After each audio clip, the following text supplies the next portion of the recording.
Page spéciale Ramadan. Une page que nous démarrons avec cette réception d'un lot de dons émanant du Royaume d'Arabie Saoudite qui, comme à l'accoutumée, a offert un lot de dons au Sénégal, un don destiné aux nécessiteux durant ce mois de Ramadan. La réception a eu lieu à l'aéroport international Blaise Diagne en présence des officiels du ministère de l'Équité sociale et territoriale. Voici Rachel Koli-Bokal, membre du ministère, au micro de Denisia Sambou. Aujourd'hui, cette occasion nous réunit pour sacrifier ce qui est aujourd'hui devenu une tradition. Il s'agit d'une remise de dons en provenance du Royaume d'Arabie Saoudite au profit du gouvernement du Sénégal. Ce geste qui est devenu une tradition symbolise de la manière la plus éloquente les relations exceptionnelles et particulières qui unissent le Royaume d'Arabie Saoudite et la République du Sénégal. Il s'agit cette fois pour l'illustre Royaume de contribuer de façon significative aux efforts du gouvernement du Sénégal, au renforcement de la résilience socio-économique des ménages victimes de chocs, de catastrophes naturelles et ceux affectés par l'indigence sociale. Ce don de 95 tonnes de denrées alimentaires que j'ai l'insigne honneur aujourd'hui de réceptionner au nom de Monsieur le ministre du Développement communautaire, de l'équité sociale et territoriale, Monsieur Samba Ndiobenka, est constitué de kits alimentaires composés de riz, de farine, d'huile, de sucre, de haricots, de sel et de dattes. Tout ce qui compose l'alimentation basique des populations. Et je voudrais, au nom de Monsieur le ministre et au nom de son Excellence, Monsieur le Président de la République, magnifier ce beau geste du Royaume d'Arabie Saoudite. Et soyez assurés, Excellence, Monsieur le chargé d'affaires, de la bonne utilisation de ce don qui va sans doute atténuer les rigueurs du Ramadan auprès des familles affectées et vulnérables. Toutes les dispositions sont déjà prises pour une meilleure distribution aux ayants droit et dans les meilleurs délais. Le Royaume d'Arabie Saoudite et la République du Sénégal entretiennent des relations d'amitié et de coopération séculaire qui se renforcent au fur du temps. Toujours parlant de dons, la mairie de Dakar a elle aussi remis une enveloppe et des dons en nature à la mosquée Massalikul Jinan, ceci dans le cadre du service de Ndogou régulièrement proposé aux talibés durant le mois de Ramadan. Voici Soham Wardini, maire de Dakar, que nous écoutons. Je suis donc venu aujourd'hui avec une délégation du conseil municipal, composée du bureau municipal et des conseillers de la ville de Dakar, pour apporter notre soutien à la grande mosquée Massalikul. Nous l'avons vu depuis le début du Ramadan. C'est des séances d'iftar, c'est-à-dire à la coupure du jeûne. Les populations viennent couper le jeûne ici à la mosquée. Nous avons jugé nécessaire de venir apporter notre soutien pour les aider à bien organiser ce mois de Ramadan qui compte 29 à 30. Nous avons aussi amené le sucre du Ramadan, comme on dit. La ville de Dakar, chaque année, offre du sucre, du lait, du café à toutes les populations de Dakar, particulièrement aux mosquées, aux prisons et aux personnes démunies. C'était cela donc l'objet de notre visite. Ce qu'on donne ici, c'est ce qu'on donne dans toutes les autres. Maintenant, nous avons amené notre participation pour l'iftar. Je pense que ce n'est pas la peine de dévoiler ça. L'essentiel, c'est de faire le geste. Comment le jeûneur doit-il meubler son temps durant la journée de jeûne? Le jeûneur doit-il s'adonner aux jeux de hasard? Quelles sont les activités qui sont permises et celles qui sont prohibées? Nous avons posé la question à Imam Matar Ndiaye. Voici sa réponse. Le jeûne est une abstinence totale de tous les organes de sens. Il n'est pas un simple abandon de manger ou de boire, comme nous avons tendance à le penser. Ce qui fait que le fidèle, une fois en période de jeûne, doit s'abstenir, n'est-ce pas, d'aller dans les grandes places, de s'adonner à des jeux comme les belotes, n'est-ce pas, le damier, le lido, etc. C'est des pratiques qui sont vivement déconseillées, surtout en période de jeûne, mais n'annulent pas, il faut le dire, le jeûne. Ça diminue, si vous voulez, les mérites même du jeûne. Le fidèle, une fois à jeûne, doit redoubler d'efforts vis-à-vis de son Seigneur en s'adonnant à la lecture du Coran. N'oubliez pas que le Coran a été révélé en ce mois béni de Ramadan. Donc, il est vivement recommandé aux fidèles, n'est-ce pas, de lire le Coran, de faire des zikrs, des invocations à travers son chapelet, après avoir bien entendu fini son travail. Donc, encore une fois de plus, ces jeux comme les belotes, les damiers, les lidos, etc., ne sont pas du tout conseillés, n'est-ce pas, en période de jeûne. C'est la fin de votre page spéciale Ramadan.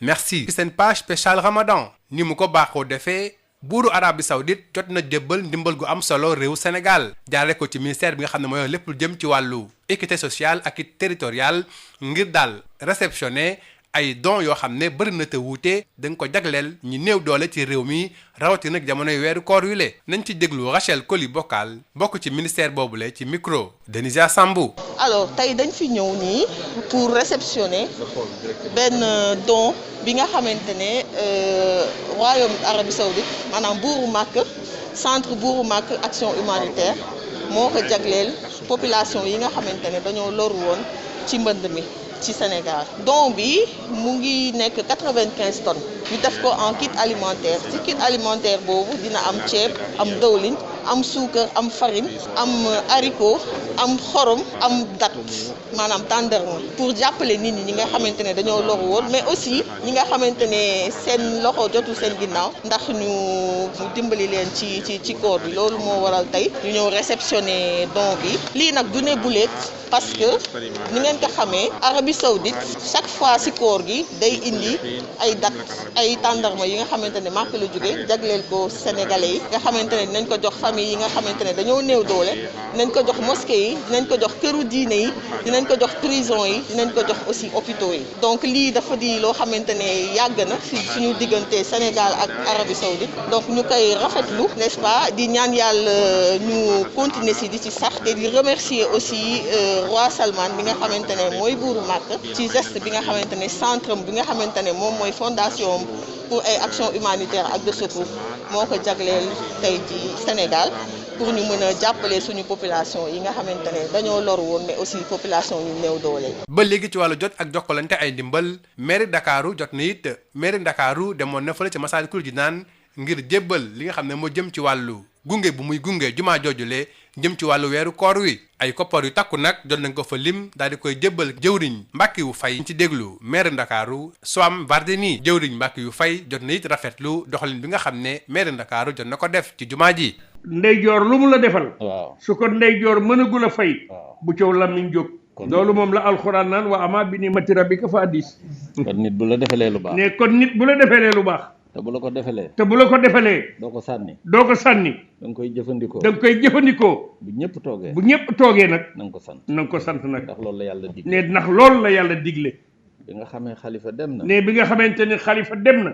suñu jigéen bu baax bi ne suñu jigéen bu baax bi wutu ko. ca tànkam rek ca tànkam rek la jaar. nde moom lim fi ñëw. lim fi ñëw. mu ne su ko lim. ne mu ne su ko lim de. lim fi def. lim fi def. mu ne su ko lim. ne mu ne su ko lim de. loolu mooy wane ni. loolu mooy wane ni. barab bi ñor na ko. ne barab bi ñor na ko. te barabam. te barabam la. jaadu na. ne jaadu na nag. ndax yéen. ndax yéen. ñi nga xam ne. ñi ngeen xam ni. yéen la ñu tuddee maanaam collectivité yi. yéen la ñu tuddee collectivité yi. lépp luñ fi def. lépp luñ fi def rek. yéen lañ ko defal. yéen lañ ko defal. surtout Ndakaaru. surtout nag Ndakaaru. lii. mobilier urbain la. mobilier urbain la. nga xam ni. nga xam ni. seen bëgg-bëgg yépp. seen bëgg-bëgg yépp. mooy fi ngeen yilif. mooy fi ngeen yilif nag. ngeen fexe. ba lu fa war a am. ba lu fa war a am. am fa. cib taar. ak loo xam ni. population yi. yi leen yàlla booleel. mën a ñëw. di ko utiliser. niñ ko bëggee. moo xam fu ñuy jaamoo yàlla la. moo xam fu ñuy jaamoo yàlla la. moo xam lu waay def ci dëkk bi. kon lu waay def ci dëkk bi. yéen la koy defal. ndaxam woor méngoo na ak carte di jouer ay lido ak yu ni mel yan xeetu jëf la ko lislaam may mu def ak yan la ko aayee ci biir weeru koor wi laaj nañu laaj boobu imaam Matar Ndiaye lii la ki tontu. waaw koor moom jaamu yàlla la boo xam ne ki dafa war téye boppam sàmm mbooleem cëram koor moom du bàyyi lekk ak naan rek comme ñu bari noonu ko jàppe yonent bi sallallahu alayhi wasallam dem na ba ni koo xam ne bàyyiwul waxi caaxaan bàyyiwul jëfi caaxaan kooku yàlla amul benn soxla ci sa ñàkk a lekk ak sa ñàkk a naan loolu daf lay won ne kon nit ki bu wooree dafa war a sàmm boppam téye mbooleem cëram ba tax na ci jamono koor sax nit ki dafa war a sàmm boppam téye boppam moytu grand place yi moytu tamit foy yenn xeeti poy yi lu mel ne belote carte damier lido yooyu yëpp daf ko war a moytu ndax dafa nekk ay pratiques yoo xam ne wax dëgg yàlla islam daf ko sib lool sax rawat na nag ci jamono koor yàqul koor gaa mais dañ ko sib dafa nekk ay po yoo xam ne ay xeeti po yoo xam ne wax dëgg yàlla poru seytaane la islam rafetlu ko rawat na nag ci biir weeru koor day wàññi sax sa yiw te ku nekk kuy woor wax dëgg yàlla bëgg nga ay yiw bëgg nga fees dell ak ngëneel waaye nag kuy def yi woor ba noppi nekk ci grand place yi di damier di lido di carte suba ba ngoon kooku wax dëgg yàlla sa yiw dina wàññeeku lool dëgg la yàqul sa koor nag mais sa yiw dina wàññeeku lool ba tax na kon nit ki bu fekkee dafa nekk ci jamono koor na góorgóorlu ci jaamu yàlla na góorgóorlu ci topp yàlla na góorgóorlu gannaaw liggéeyam téye téeram di jàng alquran wala téye kurusam di zikr wala di ñaan yooyu mooy yi nga xam ne moom lañu santaane dem ci bërëb yu baax yi rawat na ci jàkka yi déglu alquranul karim déglu tafsirul quran yi wala mu toog ci këram téye rajoom wala taal teleem di déglu tafsirul quran wala di déglu loo xam ne wax dëgg yàlla lu ko amal njëriñ la mais yenn ci grand place suba ba ngoon te nga da nga woor wax dëgg yàlla korom mu nga jëw ko korom mu nga wax ko loolu bokk na ci jëf yi nga xam ne wax dëgg yàlla islam rafetlu ko benn yoon. fii la ngi ndar keppee seen page spéciale Ramadan di leen ñaanal